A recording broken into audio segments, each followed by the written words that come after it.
Hello, everybody. I think Denise just joined. So feel free to introduce yourself and your proficiency, sorry, in WeWeb. That would um, help us tailoring our recommendations. So feel free to present yourself in the chat and ask your question in the question and answer part of Zoom, and we'll get to them in the order. And we'll wait a few minutes more. Neil is here again. Hey, Neil, how you doing? Gina is here. Hey. Beginning to see the same faces. Like, do you guys have a subscription to the office hours? Hopefully it's working if you're coming back. So that's nice. Brendan is saying I have a limited programming experience. I've been using WeWeb for about 2 weeks, attempting to set up a site similar to D&D Beyond. Nice. It's been ages since I played Dungeon and Dragon, to be honest. But I love it.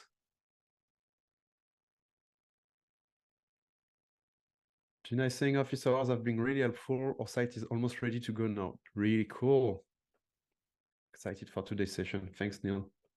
So yeah, again, don't hesitate to ask your questions in the question and answer panel. We'll get them in the order.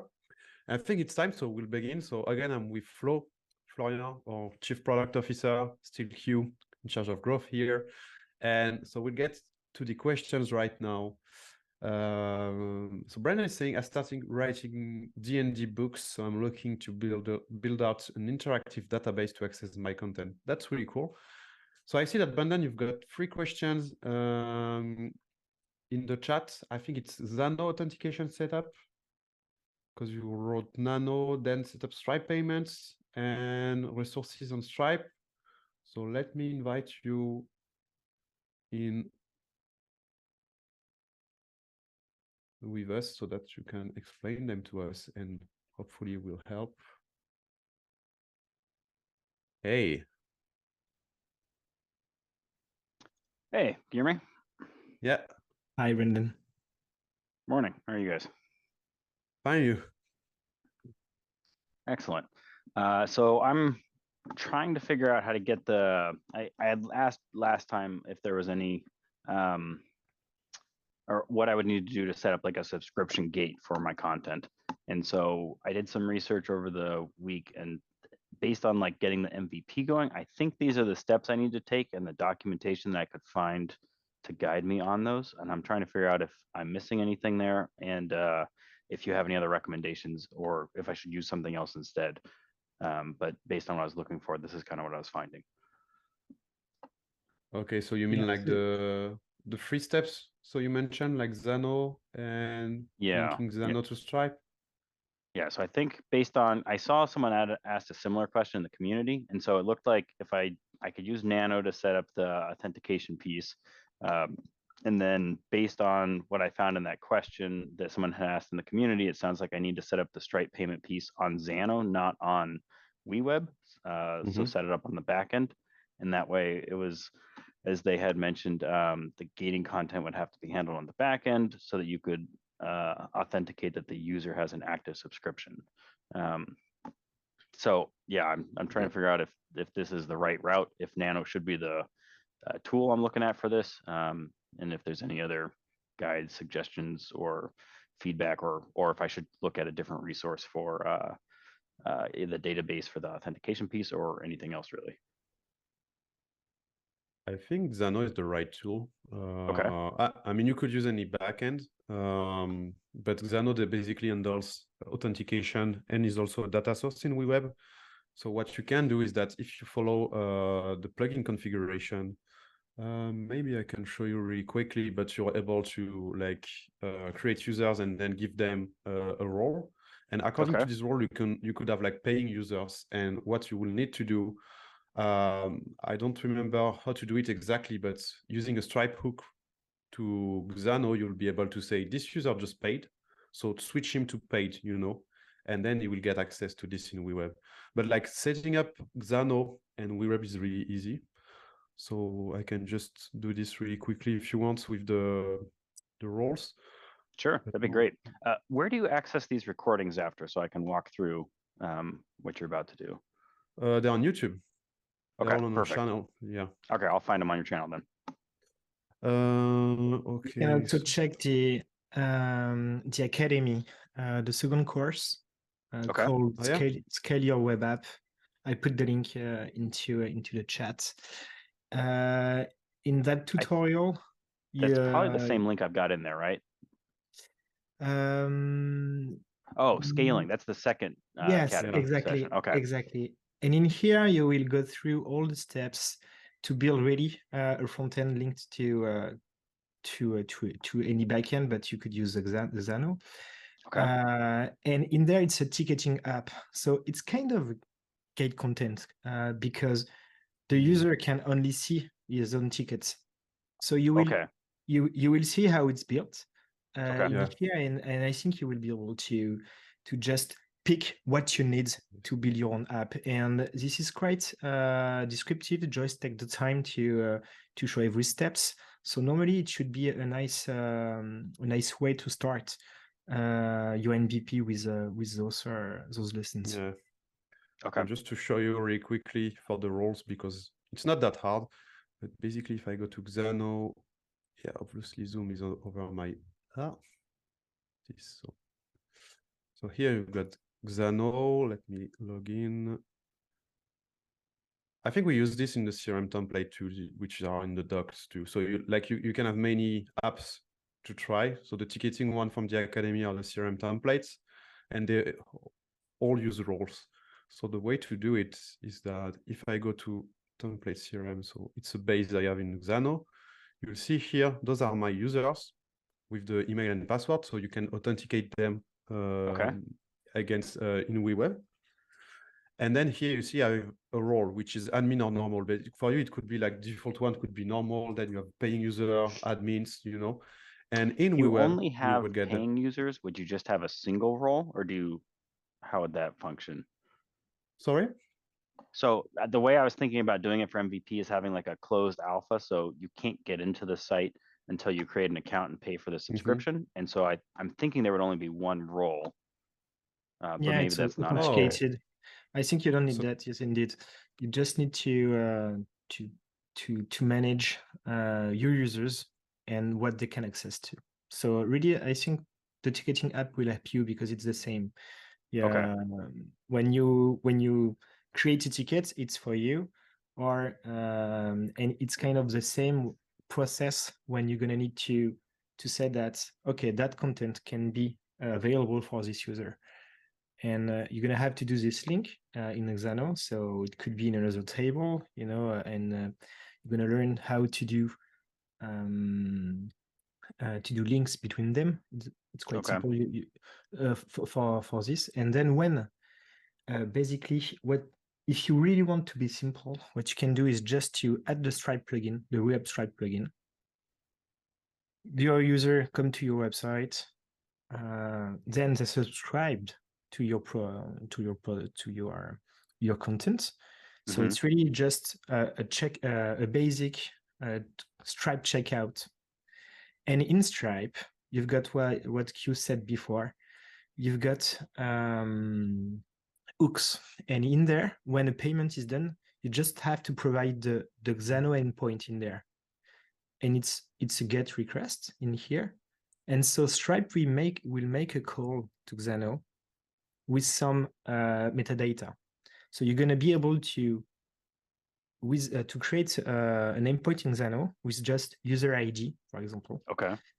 And Stripe will make the call, and then you will in Xano, the endpoint will just link the content ID with the user ID. And then the user on WeWeb, you're going to just have to redirect to a page or refresh a collection, and then it's going to be authenticated and with just the content that you linked to the user. Yeah. So I think it's a really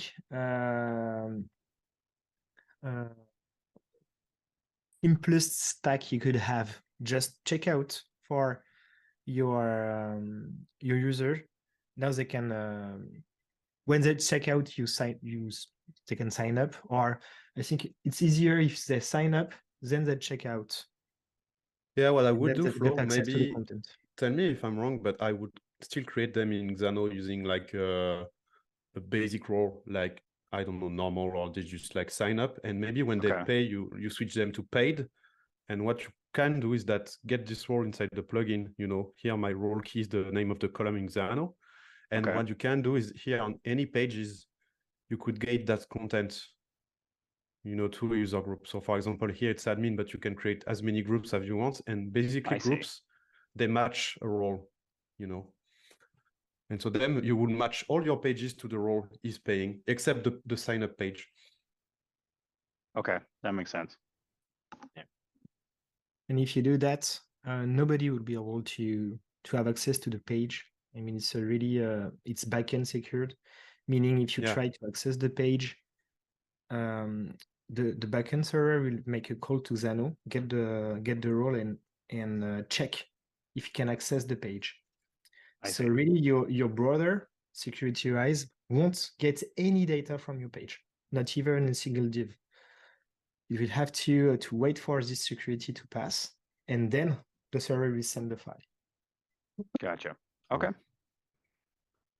Yeah, I think All right. that's Well, I'll try going through there because I think then I can do the Academy 1 step for getting the nano authentication piece set up to Yeah. start, and then I can do the Academy 2 step for looking at that Yeah. ticketing system for how they're kind of gating that, and look at that Stripe piece there.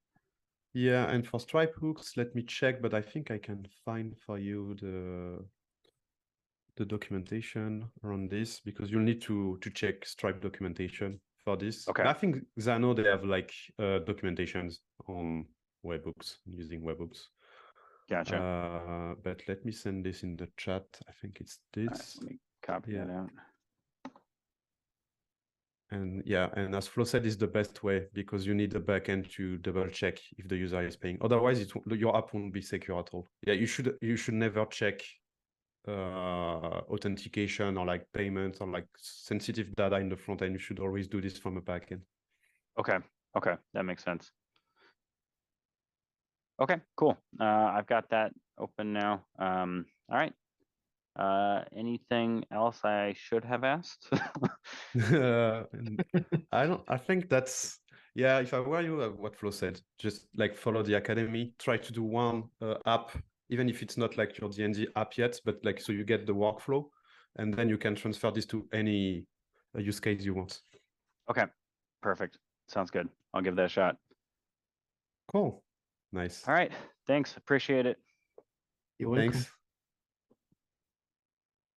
Okay, so I saw that Sofian is asking, hello, how can we participate in the exchange, guys, to be a panelist? So you simply have to ask questions in the question and answer part of Zoom. And then when it's your turn, I will invite you to be a panelist. And we have a question from Neil. So let's invite him about design system. So I think this will interest you, Flo, because we're changing the design system pretty soon. Hey, what's Hey, up, Neil. guys? Hey. Nice to Hi, see you. Neil. Nice to see you. So my see you. question, pretty simple, I guess. So I'm using the WeWeb's color system across the whole application. So I created all my colors from the very start. I was wondering if there's a way to create a dark mode switcher where I can switch all those colors, or if I had to set it up using variables from the very start. Yeah, I guess that's my question. This is a really good question. Nice, I'm glad. Meaning it doesn't know. No, meaning there are multiple ways to do this. Give me one Variable second. would work though. No? Yeah, I think we can teach you how to create CSS variables for this. I think it's the best way. Okay.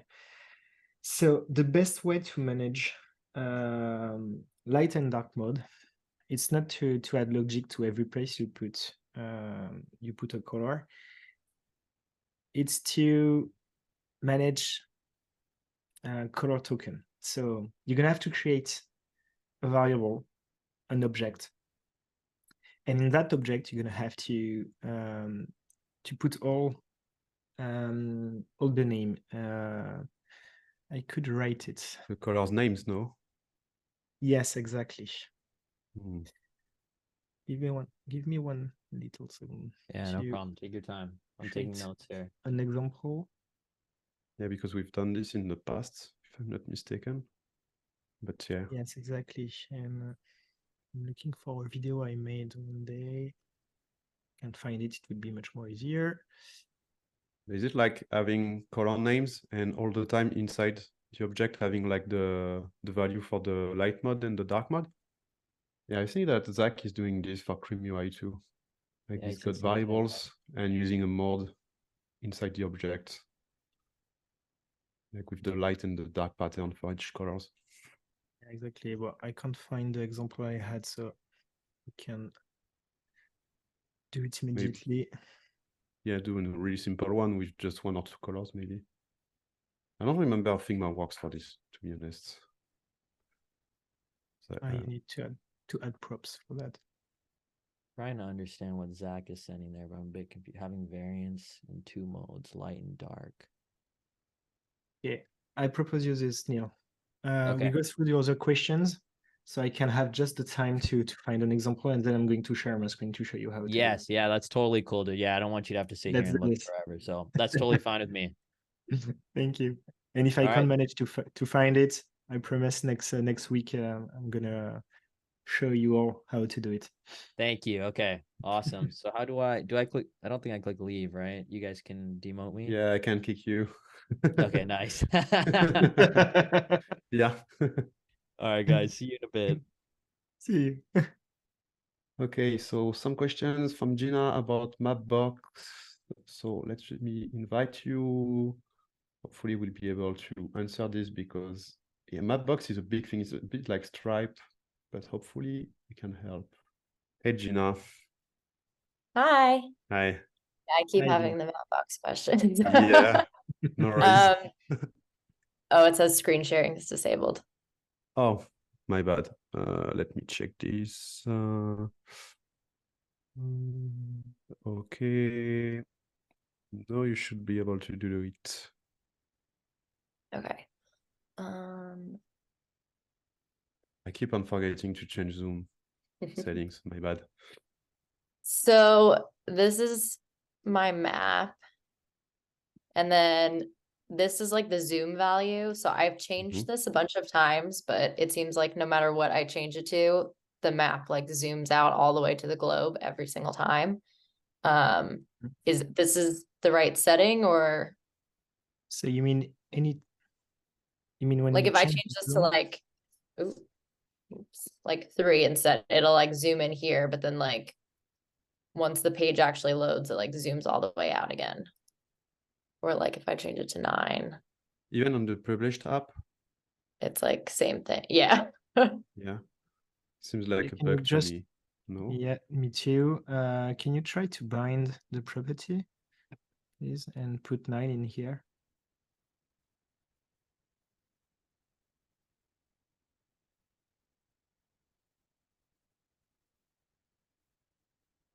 Okay, this is weird. It's not me, right? No, no. It's not. I think I saw a post about this in the community too, and somebody was having like the opposite problem where there's like zoomed in all of the way every time. Seems like Yeah. it refreshes when you go to preview mode and the setting is just ignored. So I think like it's a bug. Metflow will maybe validate this. Yeah, we need to figure out why it's. I think it's a bug too. Okay. Yeah, Could so you don't create a worry. ticket, Regina, so we could have the tech team Yeah. take a look to that? Yeah, let me send the link for the. I mean, you can report the bug like if you go on the, you know, the question mark button on the like bottom right of your screen. You have report bug. Oh, normally. okay. Yeah. And if you could report this as a bug, that will definitely help Okay. to take care of this because yeah, this is definitely a bug, I think. The other thing that also was like maybe a bug, I'm not sure, but Yeah. I was trying to set up like section navigation. So like this was, if you go to the next page, like this one's like super long.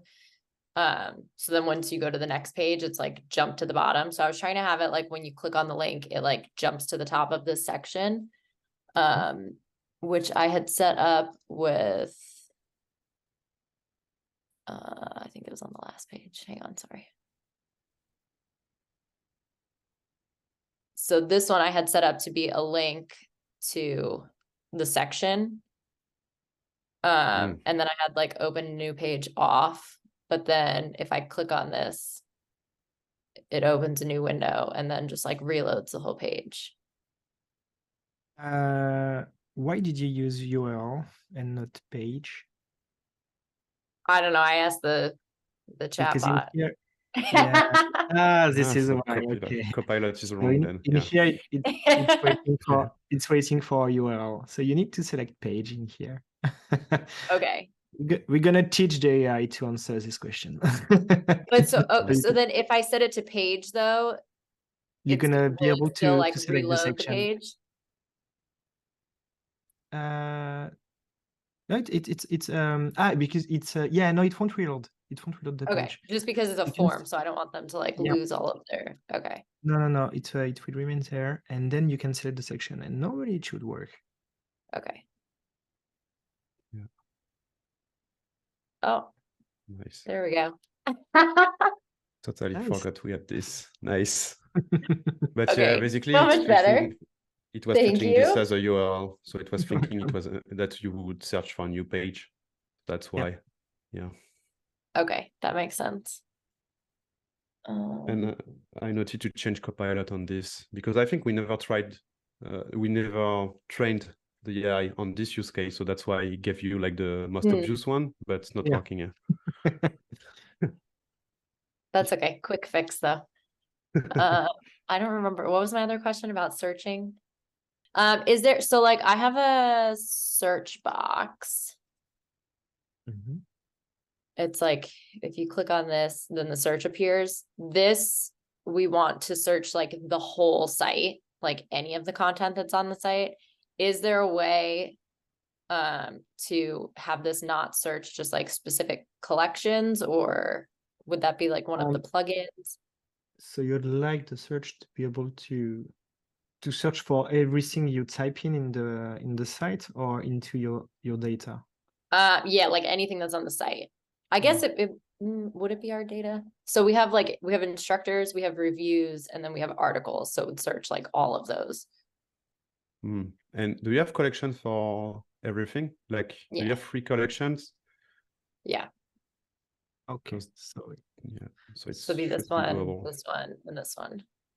okay. So yes, if you need to search, so you're using Supabase. Okay. So instead of looking into multiple collections and try to aggregate the results, I think the best way is to create a view in Supabase.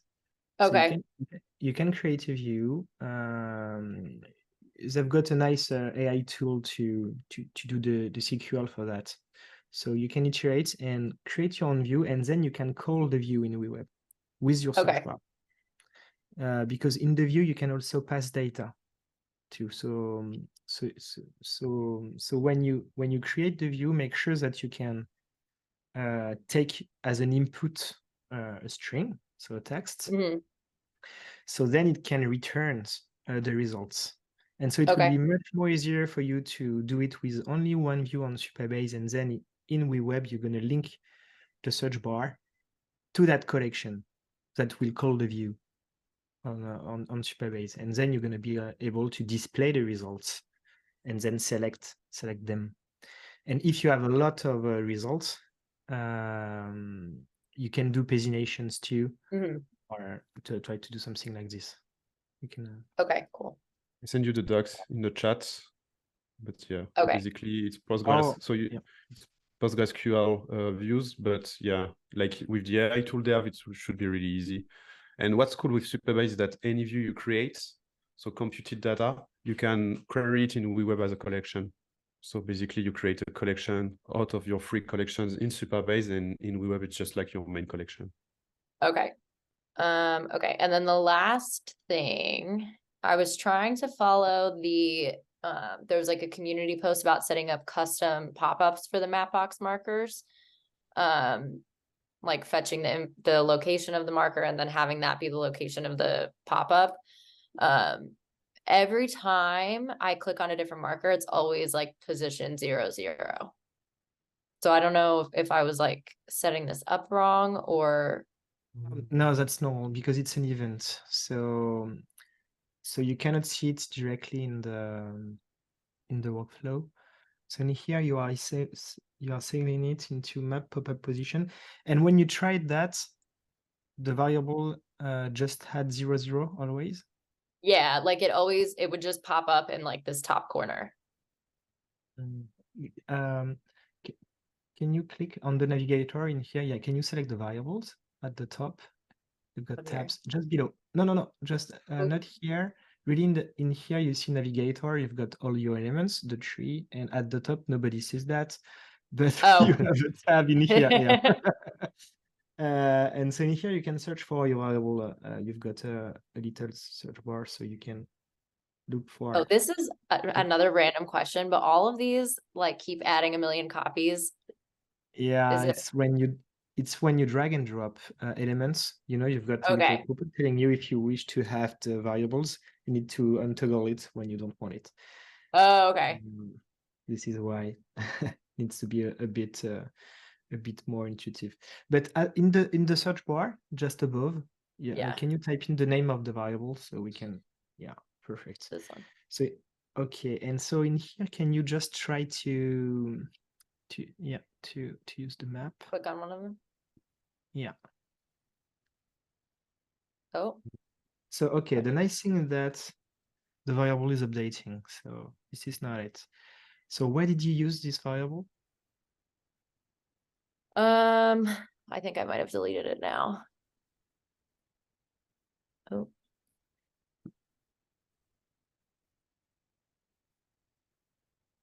Yeah, I think I had a div in here.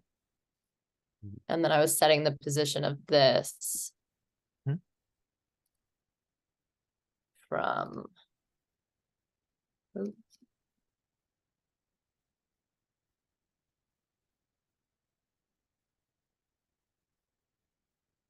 So I think I had set top and left. Is that Yeah, in here you see what it's yeah. Please bind it to what you need. Okay, stop here. Stop here. You see it's red expected format. You see it's red in here oh, okay. because it's waiting for pixels. So you need to have plus and pixels between quotes. Yeah. Mm. Okay. And it's in the same. That was probably the problem then.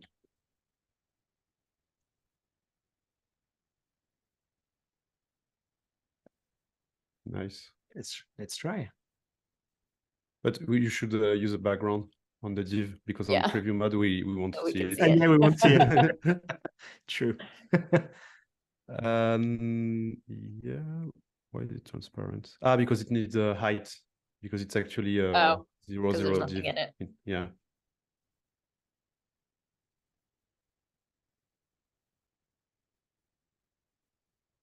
And maybe a width, I'm not sure. Yeah.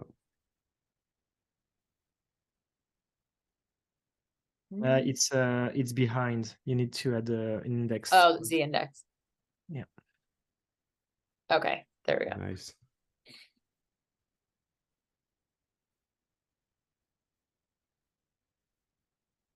Oops.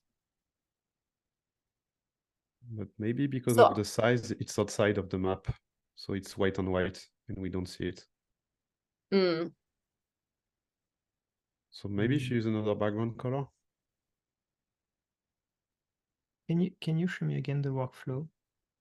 Yeah. Just once. You just change.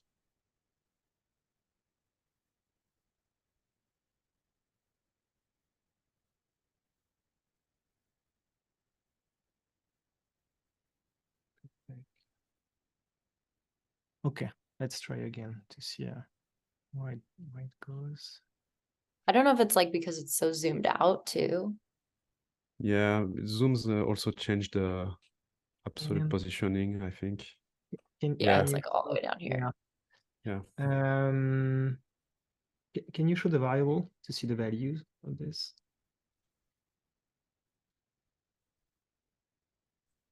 No, the search is up. This is a variable search, but the actual Yes. search is Oh. red. Yeah. It's because you can also try some values in here yourself. It's you can edit your variables directly here. Okay, so in here it says 891. Yeah, but it's relative to where it should be. No? Oh no, it was absolute, my bad. So, but it's not for the whole page. It's And not- maybe you want it only on the map. Right. Yeah. Like So I it want should it to be pop up like, maybe it should be Yeah. relative to the map. hmm. But that's Yeah, CSS question, and I'm not the best at CSS. So. Oh, I don't can know. you absolute. Can you show me the tree just to see the map and the div?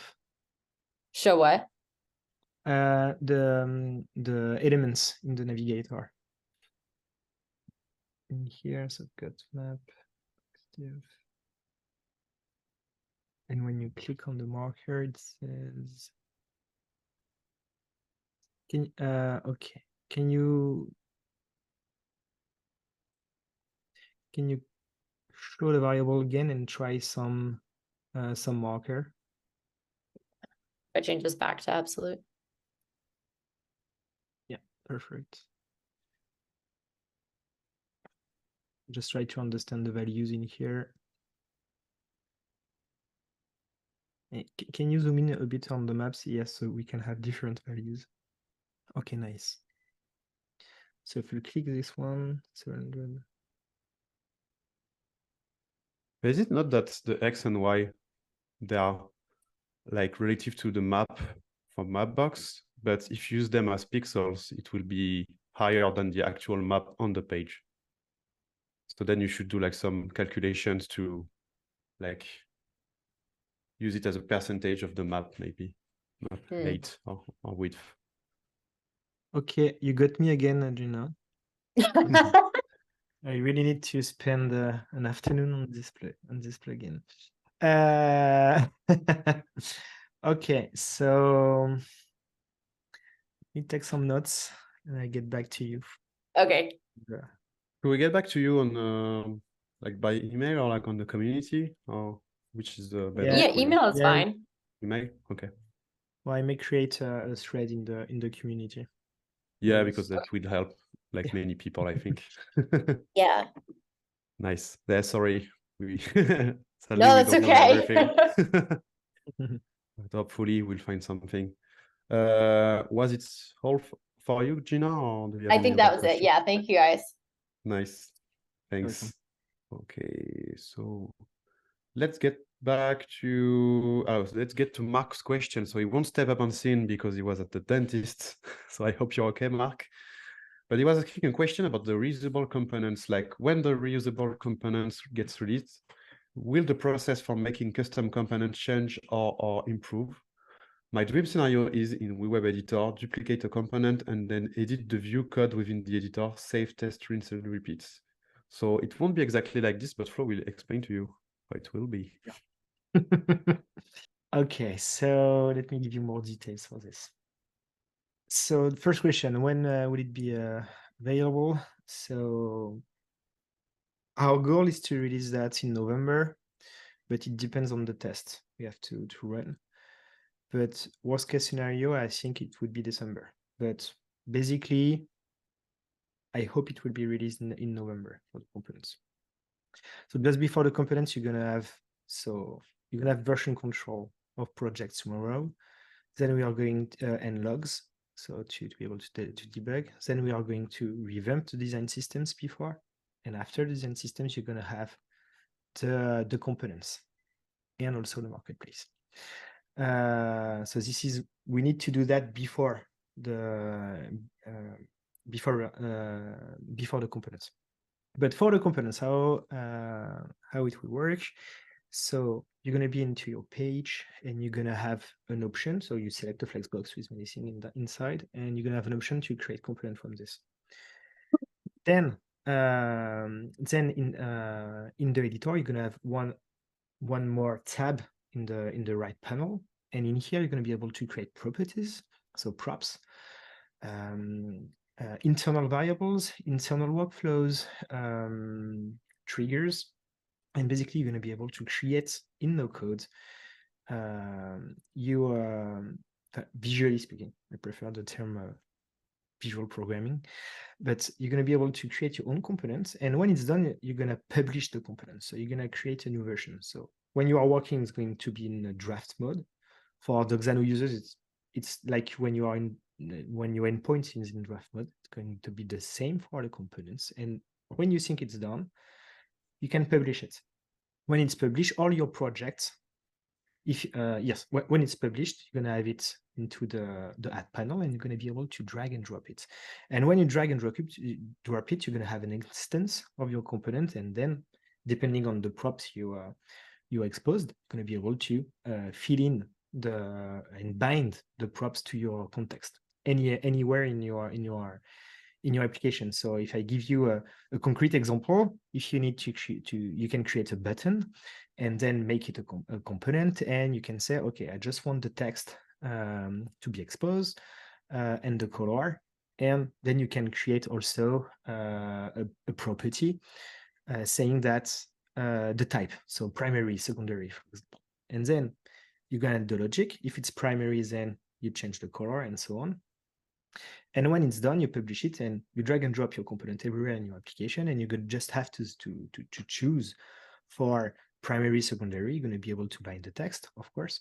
And if then you go back to you can click on the instance, and you're gonna have an edit button. You click on it, and if you edit the master component, it's going to update everything in your application at once. So this is the first thing. The second thing, so it's for this, it's for your project. But after the revamp of the design system, you're going to be able to add this component into a design system and to create a project dedicated for your design system, for example. And you're going to be able to share this design system into workspace. So if you have multiple projects, you're going to be able to add this design system. So we are going to call these libraries. You're going to be able to add this shared library into your project and use those components inside all your projects. And so if one day you go back to the project containing those components, you edit them, you publish them, then you're going to be able to publish the design system and create a version of your design system, so of your library.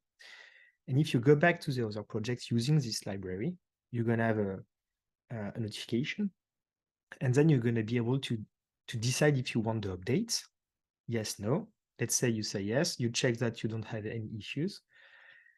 If you do, you can go back to the library and choose a previous version. So you won't break any application in production, and decide what version of a component you wish into your library, what version of the library you wish to have into your project. Okay, this is the full answer. Yeah, that's a big answer. But hopefully this answered Mark. So I don't know if that was clear for you. Don't hesitate to ask us if you need more explanation on this. But hopefully, as Flo said, it would be released on November or December, so we will see it live. But yeah, like it will be like developing in a visual Canva, which I really can't wait to have. We can't wait. We are on it right now with the tech team, and it's really exciting. Okay, so we have a question from Sofiane. Oh, yeah, sorry. Another question for Mark. I will take it because it's just about what we just said. Like for editing view code, you will always have to leave the editor then. I think so, yeah. You will need to code still in your editor, in your IDE. Yes, I forgot to talk about the code part. So yes, for the no-code components, for the components I talked about before, it's all visual. So if you add code, it's like you do in the editor right now. But if you really want to create your own view component, like a developer, it won't be in the editor directly. It will be on your favorite editor on your computer, and you're gonna need to then push the component into the dashboard. So about this, for 2024 in Q1, we are going to work a lot on the developer experience. So we really want to improve the developer experience during that time. So after the marketplace and the components. So during that time, I think we're gonna improve the process. I still don't know how exactly, but for sure we are going to improve the documentation, to improve the web library you need to use into your Vue components, and of course the way you play with them, and you select the active version and so on. So right now it won't be in the editor; it will always be on your computer, and then you still need to push the component. But what you can do, though, I just thought about this, is that if you need to add a library or like design a really complex component, you can still code it in Vue, then import it in the editor and continue to edit it as a no-code component.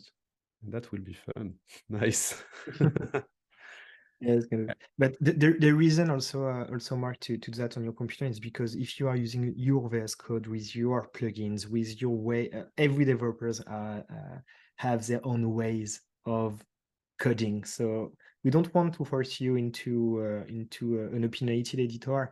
We really want you to use what you use every day when you are a developer. This is why we want to find a way to please those words. Basically, and with the AI coming into your VS Code, also you're going to be able to use all your friendly plugins to code. Yeah, and just as a precision, Zach, when I was saying Canva editor, like visual Canva is the English word for like the place where you edit the app inside WeWeb, but not related to the tool at all with the same name. So yeah, it will be in the WeWeb editor. But I think Neil had another question, so let's invite it again, and I think it will be the last question. Hey again. Hello again, guys. All right, so Okay. I'm gonna try to be quick here because I got another call I gotta Alright. jump on soon. Yeah. So I'll just share my screen very quickly. So I am creating it so that the users of my application can log into, can invite clients, and clients can have their own kind of portal to manage all this stuff, which looks like this. My question is there a way for me to give users the option to let them publish this on their own domain? And if so, do you guys have any advice on that? Yeah, I just don't even know where to start with that. I think we can't. You end with the hard question. I know, No, I'm but- sorry, dude. I can't help it. Don't worry. If there's no answer, it's no issue for me. They don't need a custom domain. I've got one that was answered by someone on the community. They're actually using a tool named Coalias. So we didn't try it ourselves, but people have been using it. And basically it will do redirections to your app, your WeWeb app. But we can't because on our infrastructure, we're on Amazon Web Services and we are not allowed to use many subdomains for the same app. Ah, I see. Yeah. Okay. So then you're saying this is not an option then? It's an option for this tool, or if you self-host, I think. I see. Okay. You can also use Cloudflare. Yeah, but Coalias is using Cloudflare under the hood, I think. Yeah, but it's easier to configure. Yeah, maybe. Okay, nice. So it sounds like I'll probably need a real developer to set that side of things up then, right? Yeah. The answer is that basically your users are gonna see the subdomain.yourdomain.com, and behind the curtain, what's going to be loaded is your www.yourdomain.com / the name of your subdomain. So behind it's a real app on the specific pages, but on your user browsers, it's the subdomain dot something. So basically, you've got Cloudflare between your user and us, doing the magic. I see. Okay, almost like masking the URL in a way. Yeah, exactly. Yeah. And from what I've understood, Coalias is like the no-code tool that was built on Cloudflare, so it's easier to configure for you. Because Cloudflare, yeah, you need to go in the DNS settings and stuff. So yeah. Oh, okay. Yeah. Okay, nice. Yeah, that was my only other question, guys. Don't worry, I will be back with more questions next week. Nice. But yeah, thank you so much for your guys. I will create the post on the community for the CSS. So Okay, perfect. I'll look out for that, man. Thank you so much. you're welcome. Thanks. All right, Bye. guys. Great work as always. Really appreciate you guys. I'll see you guys next week. Thanks. Thank you. Yeah. Thank you. See you next week. All right. Bye-bye, guys. Bye bye. And we've got one last question. So when will Visual Studio Code be available? I think in the editor. No, it's okay. Yeah, it's tomorrow. Tomorrow. Nice. I forgot about this, but okay. So tomorrow you will have VS Code with all the themes. It will be really cool, even dark mode. So can't wait. So thanks everybody for all these questions. We'll need to go with flow. I think, given the questions, what I would propose is maybe that it won't happen right now, but maybe we'll get kind of a screening before you get to the office hours so that we can prepare the questions. Because when it's big questions like Mapbox or Stripe, we'll maybe need to deep dive a bit before. So maybe we'll change a bit the way we organize office hours. But in the meantime, feel free to still ask us on the community, on the chat. If you've got a paid plan, you can also ask us in the in-app chat. And otherwise, we see each other next week for the next office hours. Have a nice week, everybody. Bye. Bye bye.